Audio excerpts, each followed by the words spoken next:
नमः शिवाय।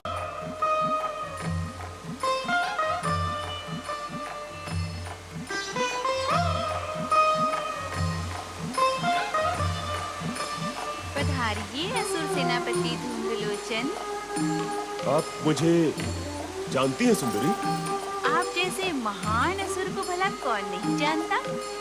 मुझे तो आश्चर्य इस बात का हो रहा है कि आप यहाँ शुंभ निशुंभ के दूत बनकर क्यों आए हैं? आपके प्रश्न का अभिप्राय क्या है सुंदरी? यही कि आप स्वयं इतने बलशाली हैं कि शुंभ निशुंभ भी आपके दास बनकर रह सकते हैं। किंतु हे अलौकिक सुंदरी, मैं इस समय स्वर्ग विजेता शुंभ निशुंभ का दूत बनकर आपको स्वर्ग ले जाने के लिए आया हूँ। मैंने तो दूत से कहा था कि मैं युद्ध चाहती हूँ और ये संदेश भी दिया था कि जो मुझे युद्ध में पराजित करेगा मैं उसी के साथ विवाह करूंगी। फिर उन्होंने तुम्हें क्यों भेजा है? सुंदरी, मैं तुझे बलपूर्वक उठाकर ले जाने के लिए आया हूँ। तुझ पर विजय पाने के लिए युद्ध की आवश्यकता ही नहीं है।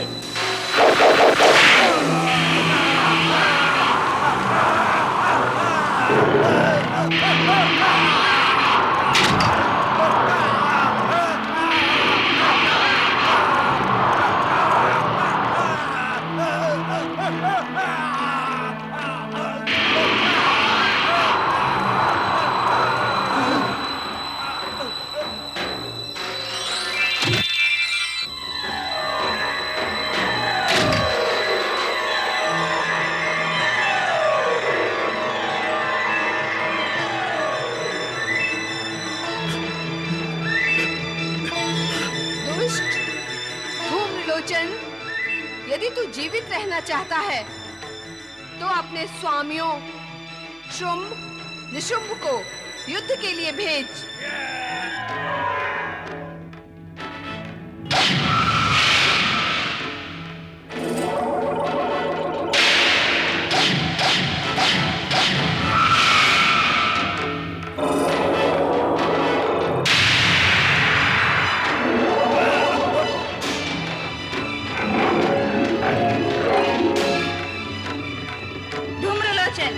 यदि जगदम्बा कालिका के हाथों मरना नहीं चाहता तो तुरंत लौट जा।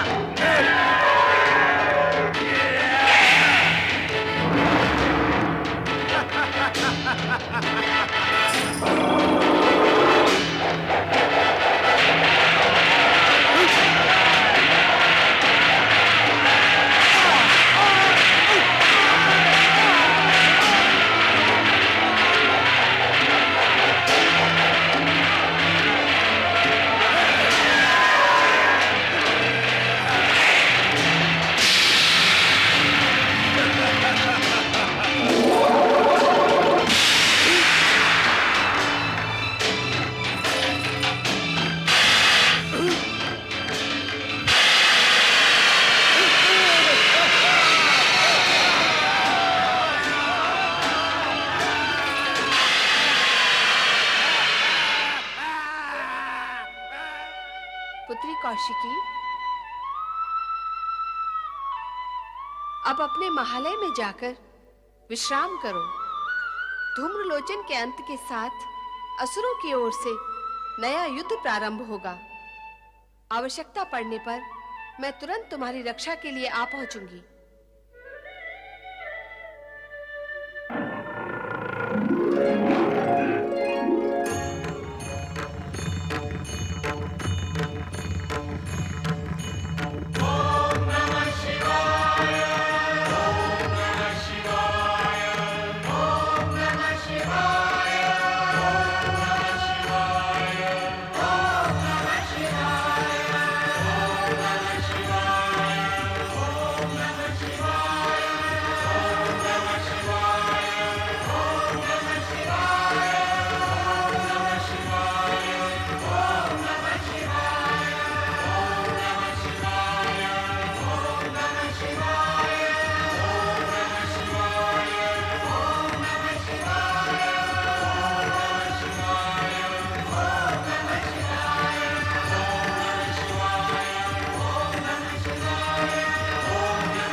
बात है नंदी? माता पार्वती के अचानक अदृश्य होने से हम सभी लोग चिंतित हैं भोलेनाथ। कृपा करके हमें बताएं कि माता पार्वती कहाँ हैं?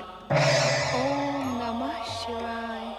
माता पार्वती की जय! माता पार्वती की जय! देवी, तुमने कालिका का रूप धारण करके कौशिकी की सहायता की है। यह देखकर हम प्रसन्न हुए। आपकी प्रसन्नता मेरे लिए वरदान के समान है स्वामी। अब मैं इस कर्तव्य का निसंकोच होकर पालन करूंगी। कालिका? ये कालिका का कौन सा रूप है माता? ये रहस्य हमें बताएं माता। हाँ माता, हम कुछ समझ नहीं रहे हैं। धैर्य धारण करो नंदी, धैर्य धारण करो। इस रहस्य को जानने के लिए तुम सभी को प्रतीक्षा करनी होगी। समय आने पर संपूर्ण रहस्य तुम्हें ज्ञात हो जाएगा। रक्षा करें दैत्यराज, रक्षा करें, रक्षा करें दैत्यराज, रक्षा करें। हमारे सैनिक मारे गए दैत्यराज। चिल्लाते ही रहोगे या कुछ बताओगे भी? दैत्यराज, कालिका के प्रहार से हमारे सेनापति धूम्रलोचन जलकर भस्म हो गए और हमारी असुर सेना नष्ट भ्रष्ट हो गई दैत्यराज। हमारे बहुत से सैनिक मारे गए और हम अपने प्राण बचाकर बड़ी कठिनाई से यहाँ पहुंचे हैं दैत्यराज। कौन है ये कालिका? कहां से आई ये कालिका जिसने हमारे सेनापति धूम्रलोचन को भस्म कर दिया? कौन हो सकती है कालिका? अवश्य ही ये सुंदरी कौशिकी की रक्षिका है। सबसे पहले हमें रक्षिका कालिका को ही समाप्त करना होगा। हाँ, यही एक उपाय है। निशुम, वो सुंदरी असीम शक्ति की स्वामिनी प्रतीत होती है। हमें अत्यंत सावधानी से युद्ध में उस पर विजय प्राप्त कर उसे यहां स्वर्गलोक में लाना होगा। दैत्यराज, इस समय आपको युद्ध भूमि में नहीं जाना चाहिए। धूम्रलोचन अपनी असावधानियों के कारण ही युद्ध में मारा गया। इस समय तो आपको किसी चतुर, सचेत, सावधान असुर वीर को भेजें ताकि वो अपनी चतुराई से कौशिकी को समझाकर यहाँ ला सके। दैत्यराज, उस सुंदरी से हम एक बार मिल चुके हैं। मिलने से हम उसके स्वभाव से परिचित भी हो चुके हैं। इसलिए एक बार फिर हमें उसके पास जाने का अवसर दे दैत्यराज।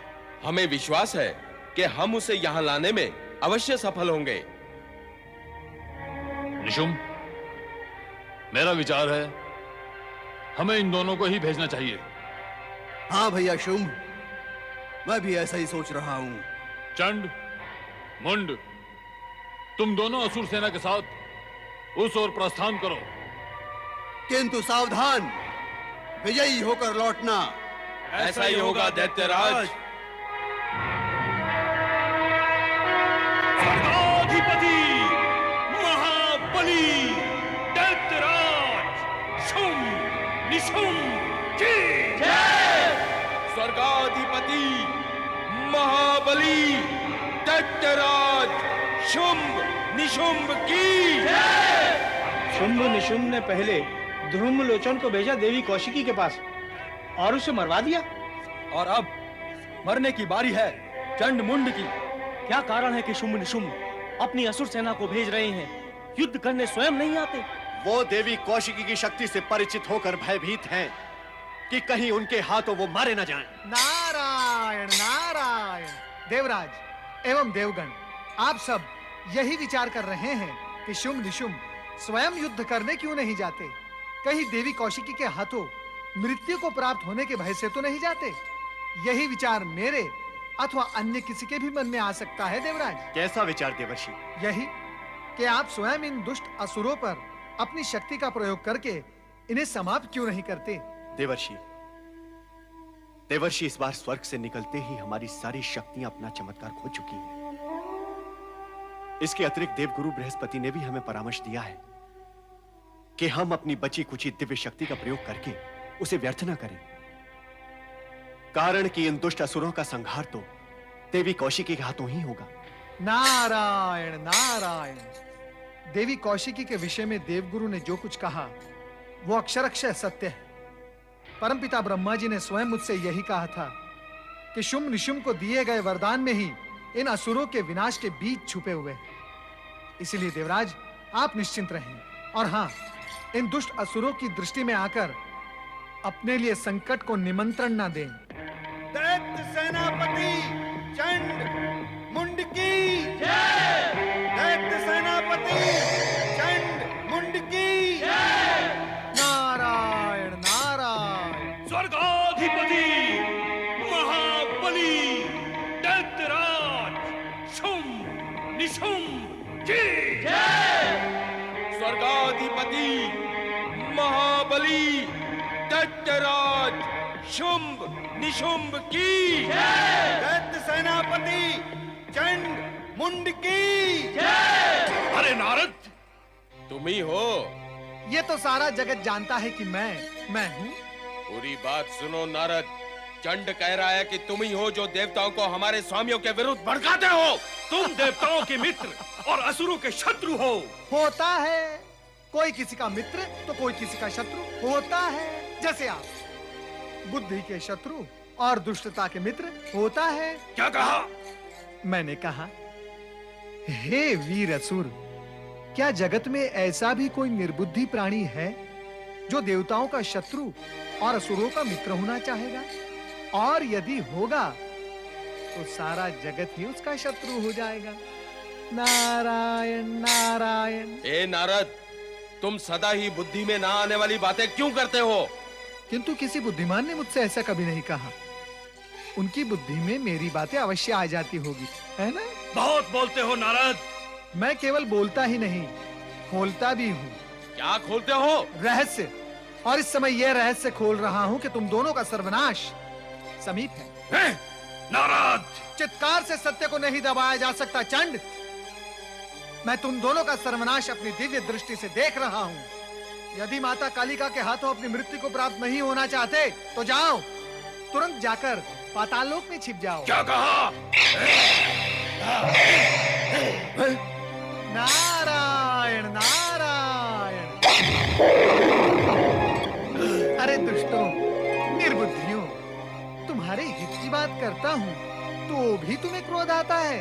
नारायण नारायण। मैंने तो केवल तुम्हें सावधान किया है कि जिस ओर तुम जा रहे हो उस ओर साक्षात जगत माता, जगत जननी, जगदम्बे आदि शक्ति विराजित हैं। वे सत्पुरुषों की रक्षा और असुरों का विनाश करती हैं। उनकी पुत्री देवी कौशिकी भी इन्हीं गुणों से संपन्न है। वहां तुम्हारी मृत्यु निश्चित है। मां कालिका के सम्मुख तुम अधिक समय नहीं टिक पाओगे दुष्टों। अब मेरी बात बुद्धिमानों के समझ में आती है ना, तुम कैसे समझ पाओगे? नारायण नारायण। और विधि के विधान के आगे तुम क्या करोगे और मैं भी क्या करूं? अब आगे बढ़ो और परिणाम भुगतो।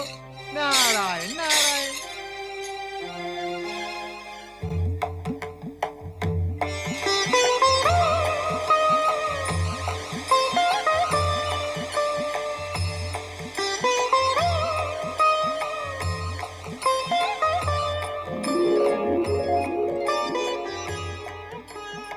स्वर्गाधिपति महाबली दैत्यराज शुंभ निशुंभ की जय। स्वर्गाधिपति महाबली दैत्यराज शुंभ निशुंभ की जय।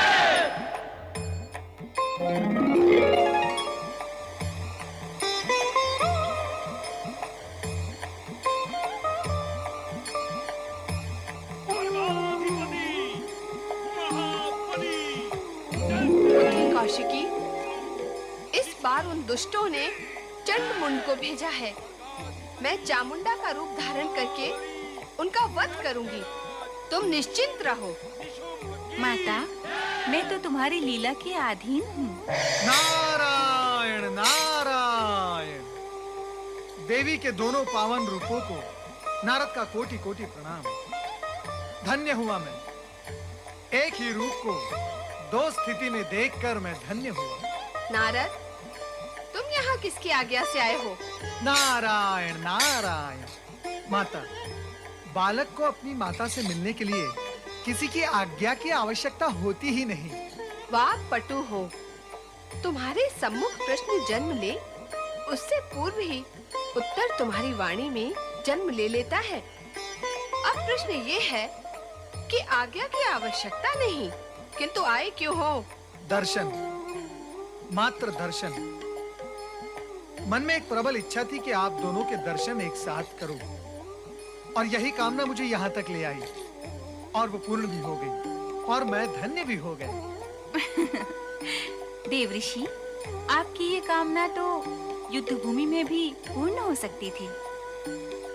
युद्ध भूमि? नारायण नारायण। देवी कौशिकी, जो भी कामना युद्ध भूमि में पूर्ण होती है वो अत्यंत भयावह होती है, और उनके पूर्ण होने के पश्चात जीवन और जीवन की शांति दोनों नारायण नारायण समाप्त हो जाते हैं। मैं अपनी कामनाएं युद्ध भूमि में पूर्ण होने के पक्ष में कदापि नहीं हूं। असुर सेनापति महाबली चंडमुंड की माता, आप इन असुरों को यमलोक पहुंचाएं। मैं चलता हूं, मुझे आज्ञा दें।